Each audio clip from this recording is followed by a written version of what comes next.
Hello and welcome to or back to my channel. Today we are going to be discussing the transformed wife, aka Lori Alexander. At some point when reading the many posts on my Feminist Reacts to Wife Reacts video, I came to realize that one, we are all part of the Borg, and your Borg is assigned based on sex, and you can never escape the Borg you're born into. And I also have no idea what that means for gay or trans folk. But also, I realized that there's a lot of interlap between religious conservatism and red pill nonsense. This was especially clear to me after I followed a commenter's suggestion and watched Kevin Samuel's The Godfather monologue. And it sounds weird, but he reminded me of Lori Alexander, which would probably horrify both of them. I thought it would be, fun, might be overstating it, interesting to look through her Instagram because I'm blocked from her Twitter. Oops. And just, see what she's been thinking lately. All these tweetgrams are from, within the past month or so. So fairly recent. And yeah, let's dive on in because I'm really horrible at intros. All right. So our first post, God created women to be wives, mothers, and homemakers. Feminists convinced women they were created for the workforce, which has led to broken marriages, lonely, neglected children, and exhausted, depressed women. God never intended women to do it all. God's ways are perfect. Okay, so I have questions. If women were created to be wives, mothers, and homemakers, what about the women, including devout women who do believe that is their life's purpose, who don't become wives, mothers, and homemakers? Where did feminism come from if that is what women were created to be? Were the original feminists broken and then they went out and convinced other women to be broken as well? If you don't believe in God, are you exempt from what God created women to be? Is it okay then if you're a feminist? I also like how women get the blame for broken marriages and sad children. I do agree that women shouldn't have to do it all, and that is why it's totally okay for men to step up and help out. And no one was created for the workforce. The workforce is simply something that we have to do so we can survive. And finally, if God's ways are perfect, then why do we live in a world with death, disease, destruction? And again, if his ways are perfect, then why do women that have spent their whole lives striving to become a wife and mother not get married and have kids? So this next post is not by Lori, but since she posted it on her Instagram, we can probably assume she endorses it. Ladies, you can either have a career or have children who you raise and care for, but you cannot have both. Society has lied to you. The girl power thing will just make you unhappy and childless. Choose family. Ladies, if you can't find a man who can support you and however many children you have, you're just kind of screwed.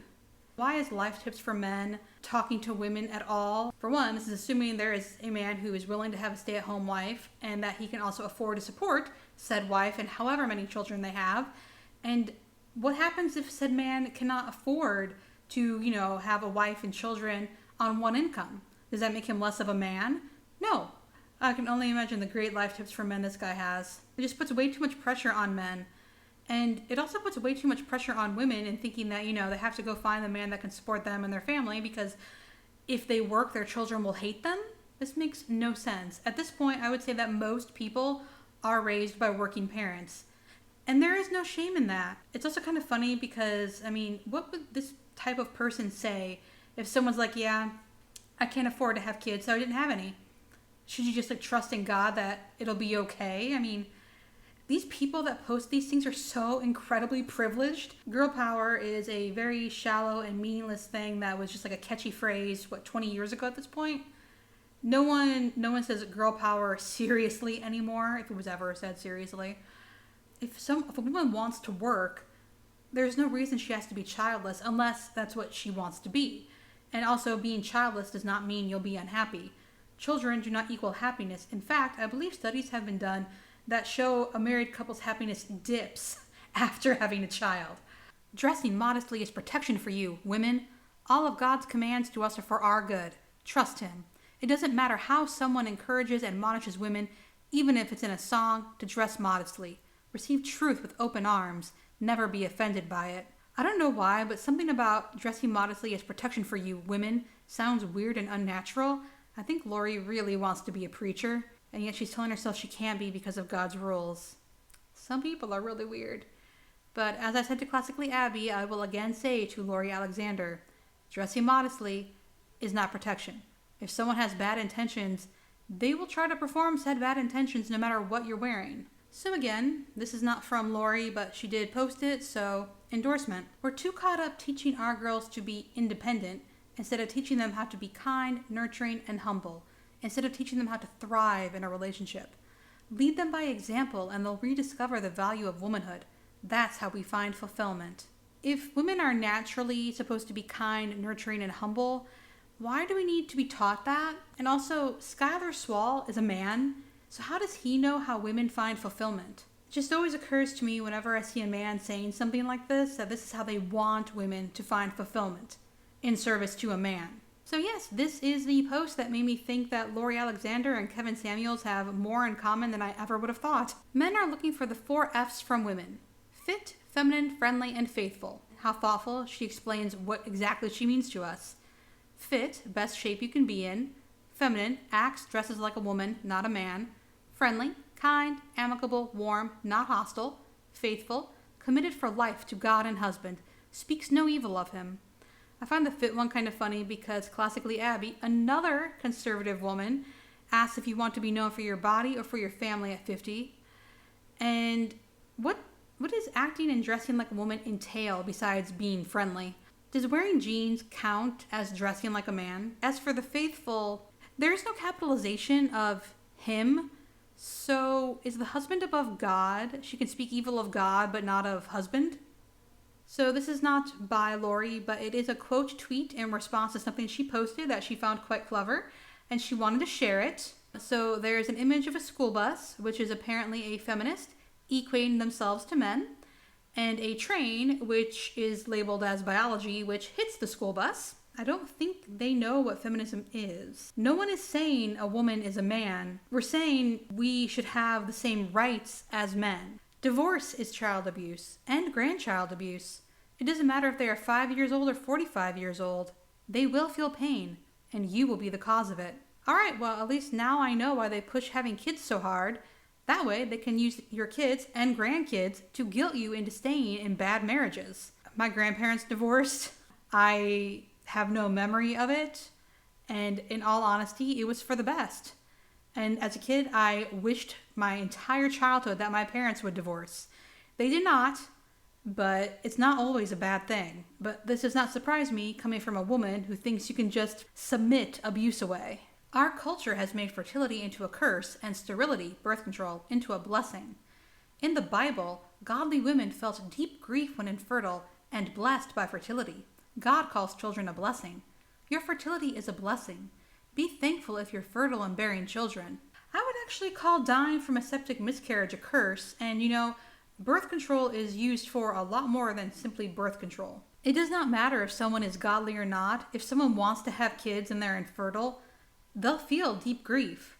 And if someone wants to have kids and gets pregnant, they'll feel happy when they get pregnant. It's not a godly thing. And fertility is not a blessing if you don't want kids, whether you already have some and you can't afford more, or you already have some and you don't want more, or you simply don't want kids at all. I really don't understand this line of thinking. If it's something you don't want, it's not a blessing. Homemaking is feminine work. Cooking, cleaning, and caring for children don't take a ton of strength. Energy, yes, but not strength, like it takes to build cities, homes, bridges. God knew what he was doing, women. Embrace it. So I have a few thoughts and questions. I always have questions. What is it about cooking, cleaning, and childcare that makes it feminine?